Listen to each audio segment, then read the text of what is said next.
first decided that I wanted to learn how to knit, I did what any determined person would do and looked it up on YouTube. Now, I didn't have any knitting needles at the time, but I did have some yarn, so I took 2 sharpened pencils from my desk and made that work until I could purchase my first set of knitting needles. Now, knitting is a great hobby for any person of any age because it's fun, but it's also productive, and it's great for when you need to pass the time. Today, I would like to teach you the basics of knitting your first swatch, and it can get a lot more complicated than what I'm going to show you, but hopefully this will get you started. Today, we'll be showing you how to knit by showing you how to make your slip knot, how to cast your yarn onto your needle, how to knit the stitches, and how to cast or bind off your work. First, let's talk about what yarn and what needles you'll need to use, and making your slip knot and casting your yarn onto your work.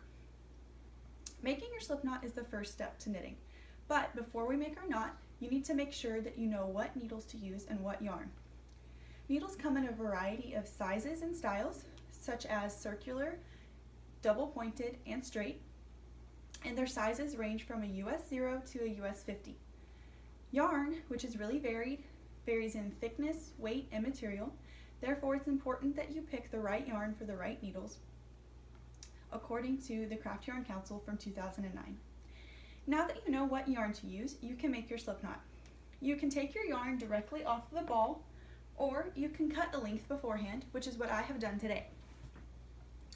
First, you will take your yarn in your hand, and you will make a tail about 12 to 15 inches, depending on how big your piece will be. And you take your dominant hand, mine being my right, using your index finger and your thumb, make a loop and reach through the loop and grab the opposite yarn and pull it through to create your slip knot.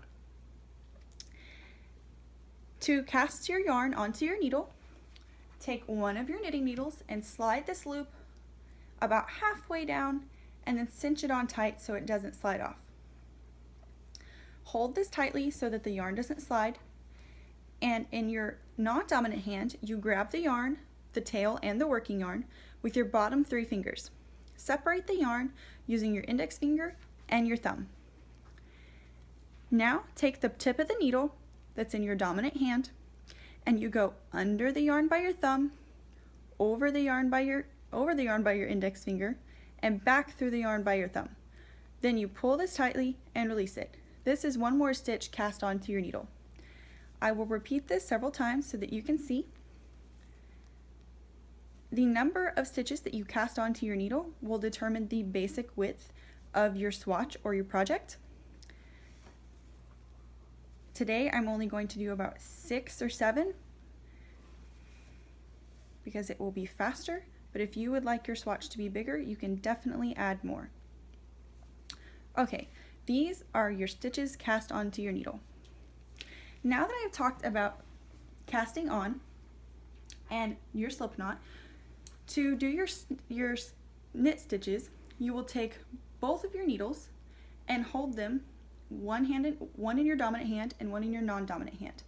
Now, the knit stitches are very important because it's what's going to create the most substance in your work. You're going to make sure that the yarn does not slide off of your needle, and make sure that you have your working yarn in your hand.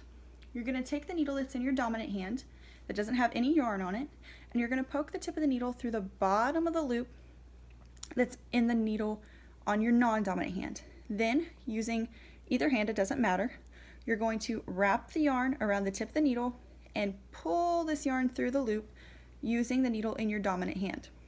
Then you slide this yarn off the tip of the needle, and this is one knit stitch completed. According to Design Sponge, a craft website, you will continue this process of knit stitches all the way down your needle until you have completed the whole row of stitches, and then you will switch the needles from your dominant to your non-dominant hand and repeat this process to complete as many rows as you would like. That is how you do a knit stitch.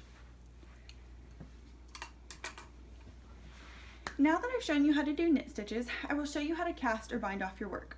Now, casting and binding off is very critical because it keeps your piece from coming unraveled and coming completely undone. Once you are sure that you are done with the amount of rows of stitches that you would like to have for your swatch, you can start the casting or binding off process. Now, to show you how to cast and bind off, I'm going to use a swatch that I have previously knitted today because our other one is not close to being done.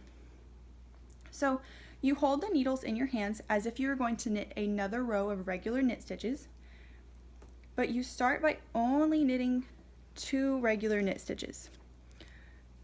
So after you knit 1, you're going to keep it on the needle like a regular knit stitch, and you're going to knit another.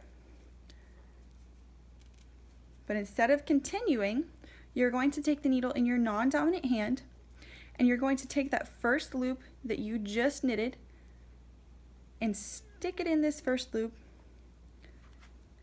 Sometimes they can be snug. And you're going to pull the first loop up and over the second loop and off of the needle. This is 1 stitch bound off. Then you will knit another regular knit stitch,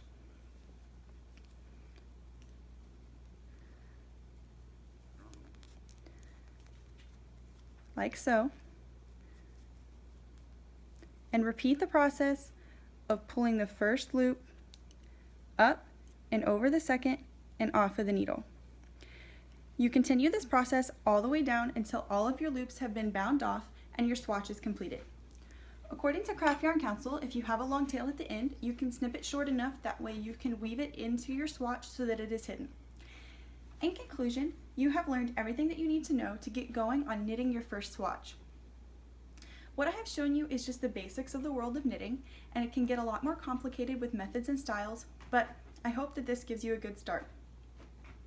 I have shown you the beginner steps to knitting, including making a slip knot, casting your yarn onto your needle, knitting your stitches, and binding off your work. If you would like to try knitting, don't be scared. Just grab some knitting needles from the store or pencils from your desk like I did. Once you get the hang of it, you won't want to put it down.